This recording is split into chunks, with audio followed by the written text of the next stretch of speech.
सुनिए, मेरा नाम रोहन है। क्या आप मुझे बता सकती हैं कि आप कंप्यूटर से कौन कौन सी सेवाएं प्रदान करती हैं? हाँ बिल्कुल, मेरा नाम गीता है और जैसा कि आप देख रहे हैं कि मेरे पास इंटरनेट सुविधा युक्त एक कंप्यूटर है, जिसके जरिए मैं विभिन्न सेवाएं जैसे रेल टिकट की बुकिंग, विभिन्न प्रकार की सूचनाएं जानने में, बिजली व मोबाइल फोन के बिलों का भुगतान, बैंक से लेन देन, पैन कार्ड, पासपोर्ट का आवेदन आदि आदि सुविधाएं प्राप्त करा सकती हूँ। अच्छा, इसका मतलब मेरे गाँव वालों को इन कामों के लिए शहर जाने की जरूरत नहीं है? नहीं, बिल्कुल नहीं। यदि गांव में इंटरनेट युक्त कंप्यूटर सुविधा उपलब्ध है, तो गांव वालों को इन सुविधाओं को प्राप्त करने हेतु शहर जाने की आवश्यकता नहीं है। अरे, ये तो बहुत ही अच्छा है। मुझे पूरा विश्वास है कि यह सब जानकर गांव वाले भी मेरी तरह बहुत प्रसन्न होंगे। हाँ बिल्कुल, आप इन्हें गांव वालों को अवश्य बताइए। सुनिए, मेरा नाम राम प्रसाद है। आप कौन कौन सी ऑनलाइन सेवाएं प्रदान कर सकती हैं? क्या मेरे शहर गए बगैर आप मेरी बिजली बिल का भुगतान यहीं से करवा सकती हैं? मुझे यात्रा करने में बड़ी तकलीफ होती है। हाँ बिल्कुल, आप इतनी दूर गए बगैर अपना बिजली का बिल भुगतान यहीं से कर सकते हैं। ऐसा है तो ये मेरे लिए बहुत ही सुविधाजनक होगा। क्या आप कंप्यूटर के जरिए फसल के बाजारू भाव भी बता सकती हैं? हाँ बिल्कुल, मैं कंप्यूटर पर इंटरनेट के जरिए वर्तमान में फसल के भाव भी बता सकती हूँ। यह तो आश्चर्यजनक है कि हम ये सारी सुविधाएं गांव में भी प्राप्त कर सकते हैं। हाँ, इंटरनेट के जरिए ये सभी सुविधाएं आप अपने गांव में ही प्राप्त कर सकते हैं। मैंने सुना है कि आजकल इंटरनेट की सुविधा मोबाइल फोन पर भी उपलब्ध है। क्या ये सत्य है? हाँ रोहन, न केवल मोबाइल फोन बल्कि आजकल लोग स्मार्टफोन अथवा टैबलेट पर भी इंटरनेट कनेक्शन का उपयोग बहुत सारे कामों के लिए करते हैं। यह सब सुनने में बहुत रुचिकर लगता है। क्या आप मुझे कंप्यूटर, स्मार्टफोन और टैबलेट के बारे में सिखा सकती हैं? बिल्कुल रोहन, कृपया बैठ जाइए। मैं आपको कंप्यूटर, स्मार्टफोन और टैबलेट के बारे में और अधिक बताती हूँ। बाकी आप लोग भी बैठ जाइए, जिससे मैं आप सभी को डिजिटल यंत्रों के बारे में और अधिक बता सकूं। सबसे पहले हम यह सीखते हैं कि कंप्यूटर क्या है। कंप्यूटर एक इलेक्ट्रॉनिक यंत्र है जिसका उपयोग आंकड़ों व सूचनाओं के संकलन व प्रसंस्करण के लिए किया जाता है। हम कंप्यूटर से क्या क्या कर सकते हैं? कंप्यूटर के जरिए मीलों दूर रहने वाले परिवार के सदस्यों व मित्रों से जुड़ा जा सकता है। रेल टिकट बुक कराए जा सकते हैं, बैंक खाते में लेन देन किया जा सकता है, सूचनाएं एकत्रित की जा सकती हैं, खेल खेले जा सकते हैं, गाने सुने जा सकते हैं और सिनेमा पिक्चर देखी जा सकती है। अब हम कंप्यूटर व उसके विभिन्न हिस्सों के बारे में सीखते हैं। A computer is divided into two parts, hardware and software. The computer and all the equipment connected to it are called hardware. Software is the set of instructions that the computer follows in performing a task. आपका मतलब है कि screen पर दिखने वाले सभी icons software होते हैं? हाँ रोहन, सॉफ्टवेयर कंप्यूटर में प्रोग्राम होते हैं जिनसे हम भांति भांति के काम करते हैं। अब हमें विभिन्न उपकरणों के विषय में जानना चाहिए जिनसे कंप्यूटर बनता है। कंप्यूटर के 3 अंग होते हैं। पहला इनपुट डिवाइस, दूसरा प्रोसेसिंग डिवाइस, तीसरा आउटपुट डिवाइस। जैसे एक ट्रैक्टर को चलने के लिए डीजल अथवा पेट्रोल की आवश्यकता होती है, ठीक उसी तरह कंप्यूटर में डाटा भरने, निर्देश अथवा सूचनाएं संकलित कर विभिन्न कार्य करने के लिए उपकरणों की आवश्यकता होती है। Devices which are used to insert data, instructions or information into a computer are called input devices.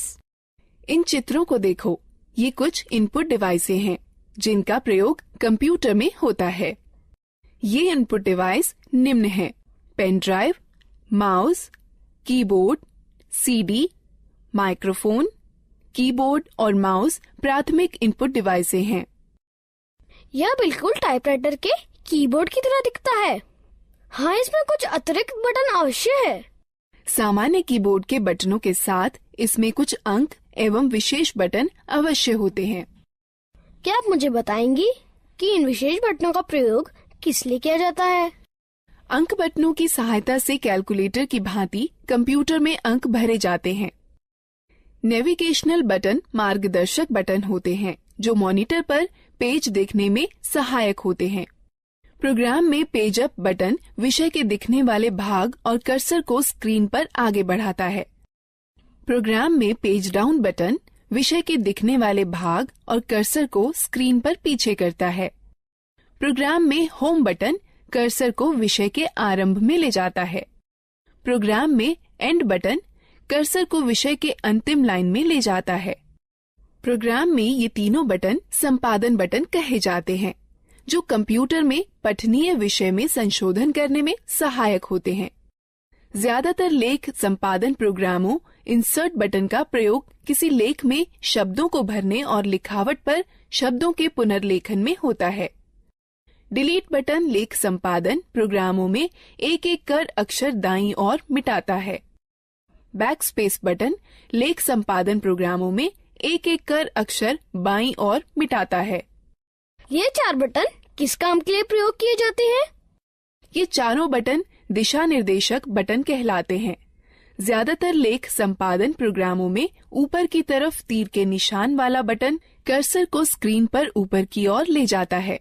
ज्यादातर लेख संपादन प्रोग्रामों में नीचे की तरफ तीर के निशान वाला बटन कर्सर को स्क्रीन पर नीचे की ओर ले जाता है।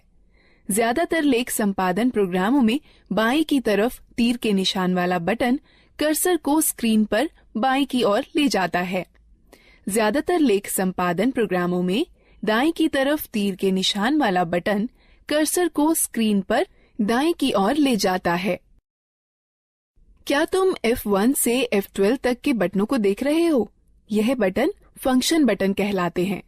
यह बटन कंप्यूटर पर सक्रिय प्रोग्राम के अनुसार निर्दिष्ट किए गए विशेष कार्य को निष्पादित करते हैं। ज्यादातर प्रोग्रामों में एस्केप बटन चल रही प्रक्रिया समाप्त कर देता है। कंट्रोल और अल्टरनेट बटन क्रिया परिवर्तन बटन हैं, जो ज्यादातर प्रोग्रामों में विशिष्ट कार्य और माउस की क्रिया को या तो परिवर्तित कर देते हैं या तो बढ़ा देते हैं। विंडो बटन विंडोज के स्टार्ट मेनू को सक्रिय कर देता है।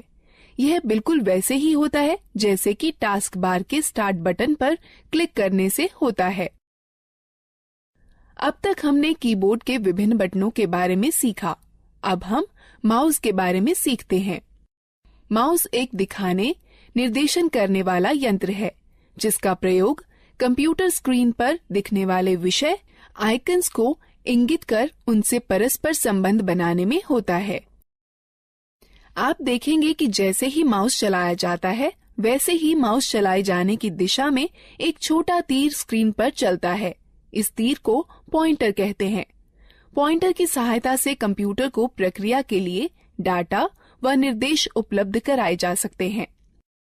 माउस पर 2 बटन भी होते हैं, बायां बटन और दायां बटन।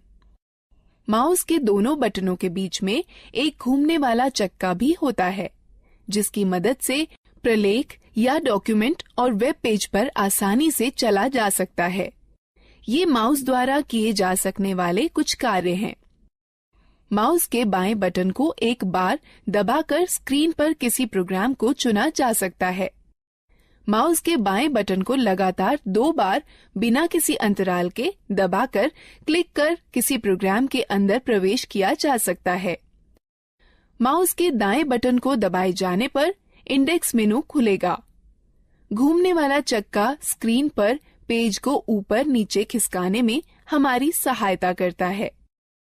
जिस तरह दानों से भूसी निकालने या गेहूं को पीसने में ग्राइंडिंग मिल एक प्रोसेसिंग मशीन की तरह काम करती है, उसी तरह कंप्यूटर में वह यंत्र जो डाटा संग्रहण और संरक्षण को नियंत्रित करते हैं वह प्रोसेसिंग डिवाइस कहलाते हैं।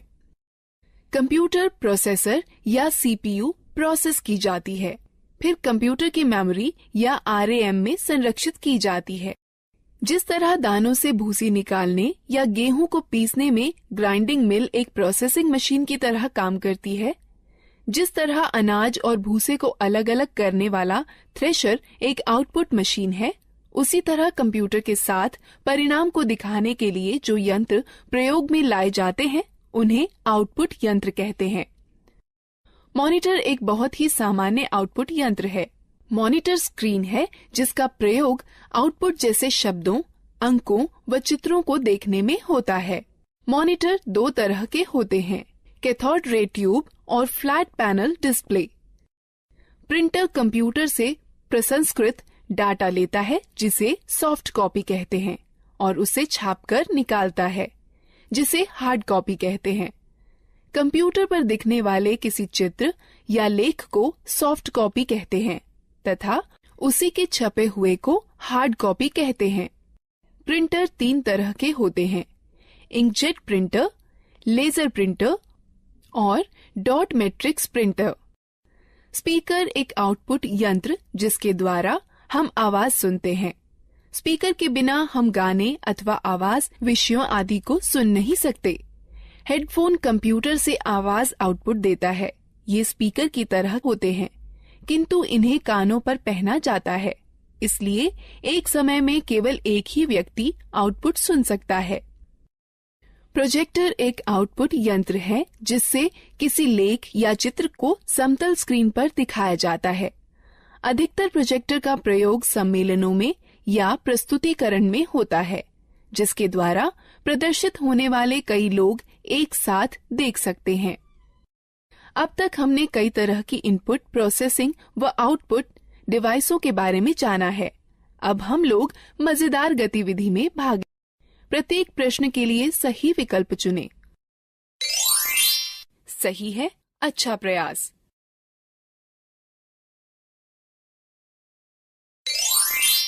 सही है, अच्छा प्रयास।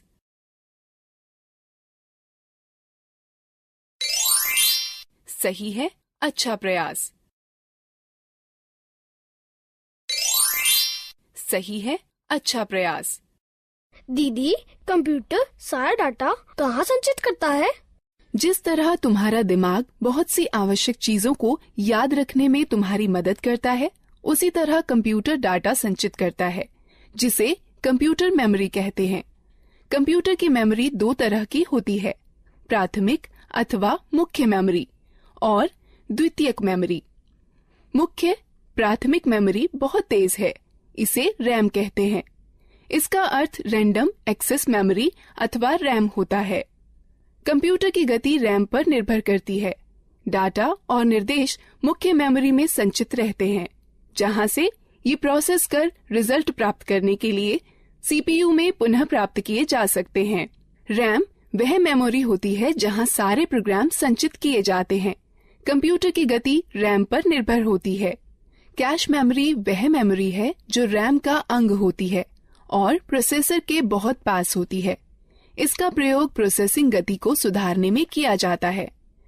प्राथमिक मेमोरी सीमित होती है, इसलिए असीमित डाटा को सुरक्षित करने के लिए द्वितीयक मेमोरी का प्रयोग करते हैं। चूंकि कंप्यूटर द्वितीयक मेमोरी पर सुरक्षित डाटा को सीधे प्रोसेस नहीं कर सकता, अतः प्रोसेस करने के लिए पहले रैम पर उसकी नकल तैयार की जाती है।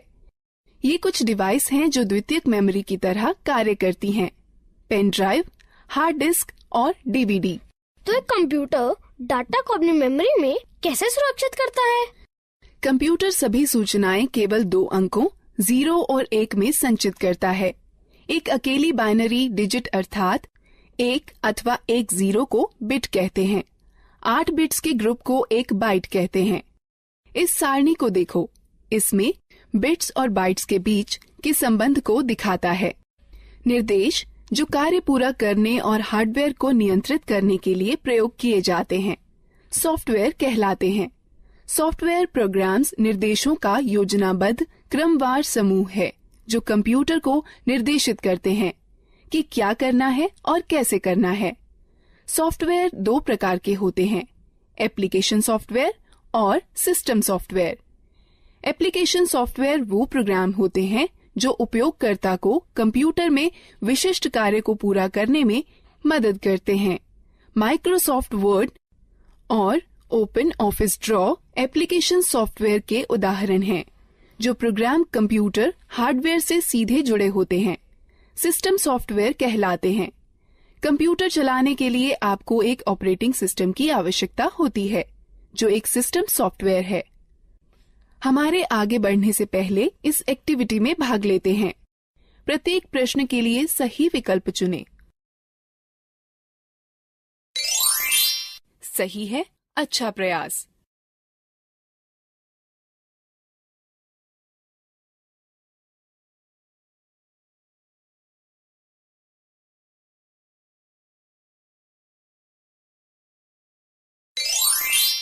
सही है, अच्छा प्रयास।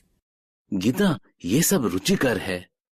मैंने पहले कभी भी कंप्यूटर नहीं चलाया है। क्या तुम मुझे बता सकती हो कि कंप्यूटर कैसे स्थापित किया जाता है और कैसे चलाया जाता है? अवश्य चाचा, मैं सब कुछ समझा दूंगी। सबसे पहले मैं आपको कंप्यूटर के विभिन्न अंगों से परिचित कराती हूँ। यह मॉनिटर है।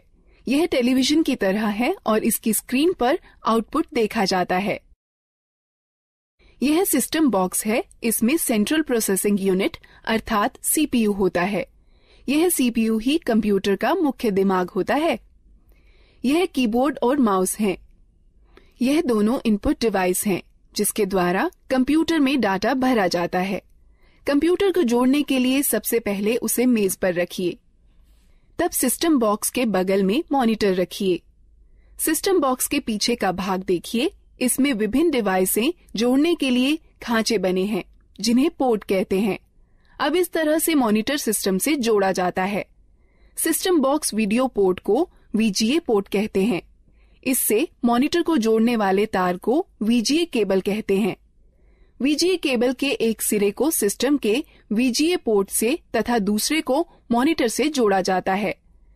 कीबोर्ड दो प्रकार के कनेक्टर वाले होते हैं, PS2 कनेक्टर अथवा USB कनेक्टर।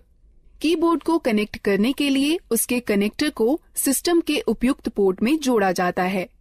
माउस 3 प्रकार के कनेक्टर वाले होते हैं, PS2 कनेक्टर, USB कनेक्टर अथवा सीरियल कनेक्टर।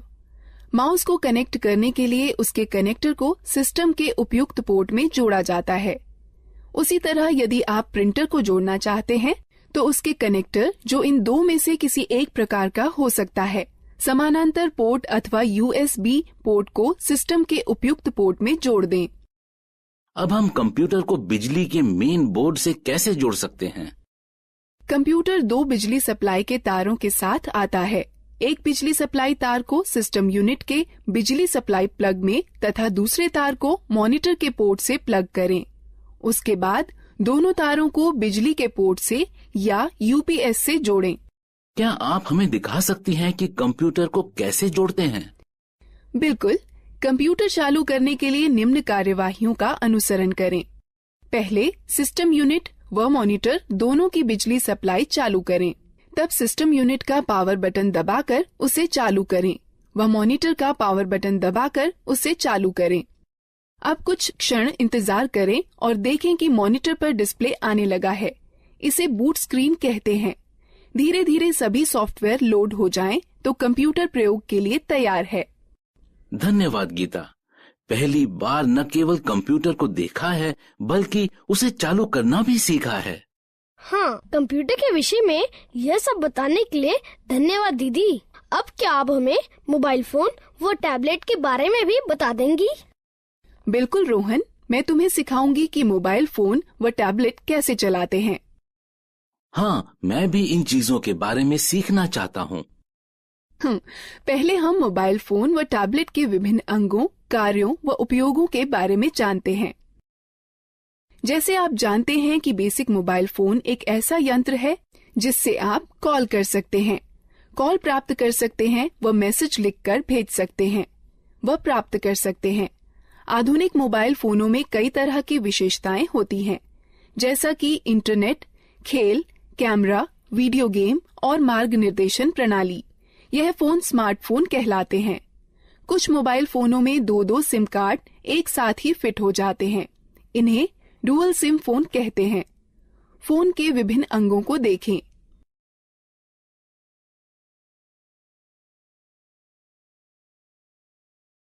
गीता, क्या तुम मुझे दिखा सकती हो कि फोन में सिम व बैटरी कैसे डालते हैं? बिल्कुल, बस निम्न प्रक्रियाओं का अनुसरण करें। पहला, फोन को स्विच ऑफ कर दें और पीछे का कवर निकाल दें। उसके बाद फोन की बैटरी निकाल दें। तब सिम खांचे में सिम डाल दें। अंत में बैटरी व कवर पुनः लगा दें और फोन को चालू करें। धन्यवाद गीता, मुझे फोन की बैटरी चार्ज करने में भी समस्या होती है।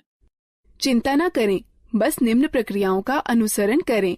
पहला, चार्जर को दीवार पर बिजली के बोर्ड में लगाएं। तब चार्जर को फोन में लगाएं।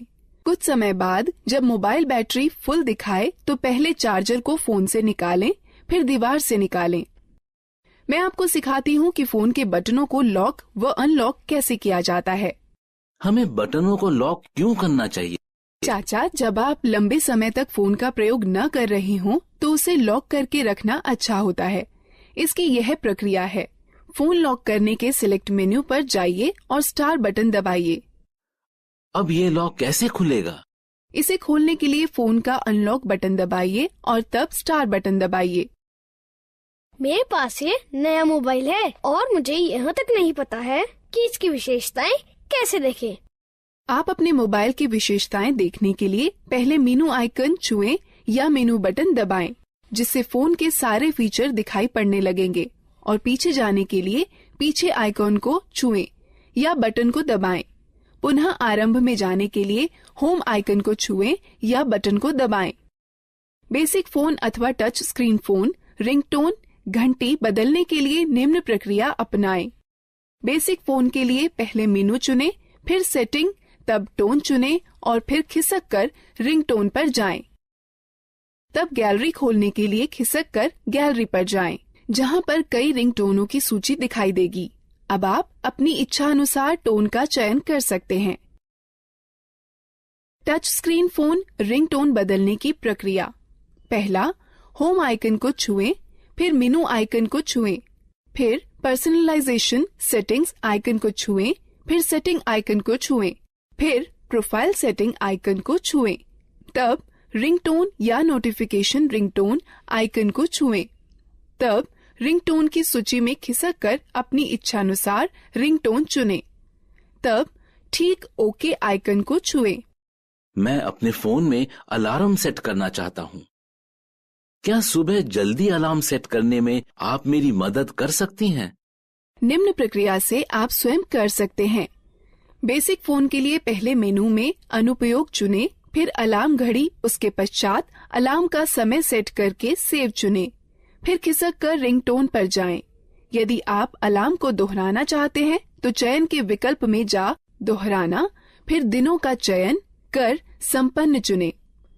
टच स्क्रीन फोन में निम्न प्रक्रिया अपनाएं। पहले मेनू को छुएं, तब घड़ी को छुएं, तब अलार्म को छुएं, अलार्म का समय सेट करके सेव चुनें।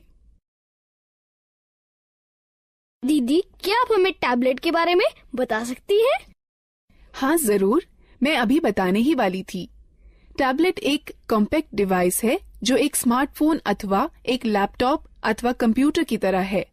आजकल टैबलेट अपने सुविधाजनक आकार और फीचर के सरल उपयोग के कारण बहुत लोकप्रिय हो गए हैं। इनका उपयोग हम इंटरनेट पर ब्राउजर, मेल चेक करना, डाउनलोड और किताबें पढ़ने, गेम खेलने, वीडियो देखने के अलावा संगठक के रूप में किया जा सकता है। टैबलेट विभिन्न प्रकार के होते हैं। यहाँ पर कुछ हैं।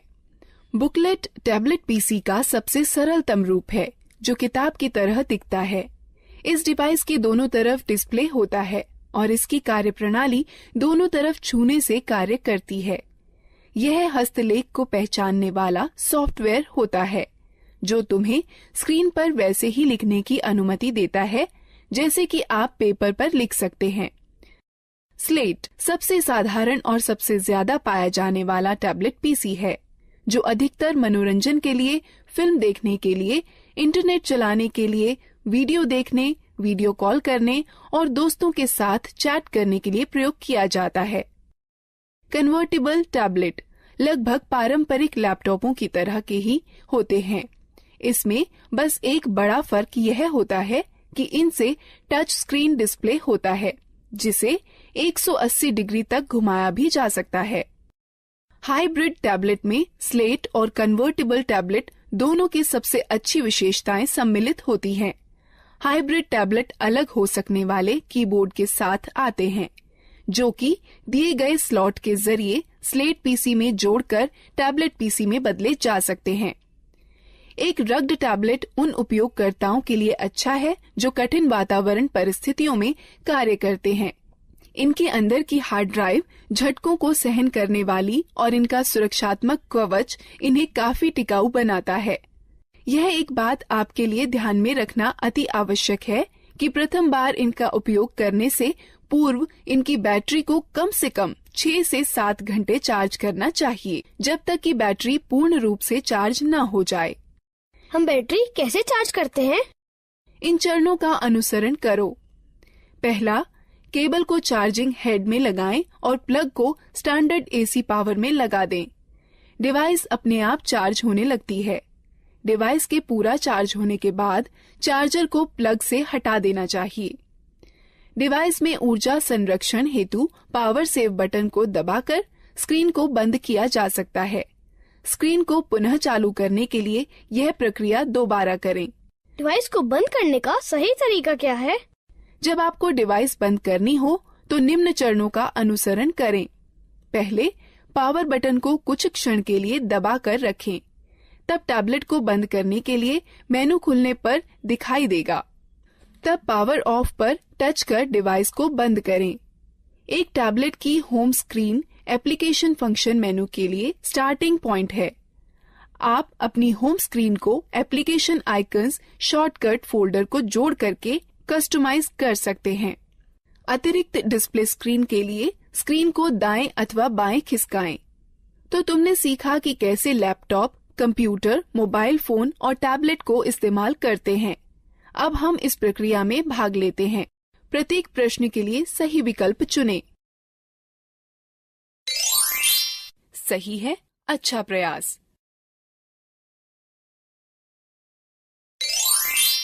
सही है, अच्छा प्रयास।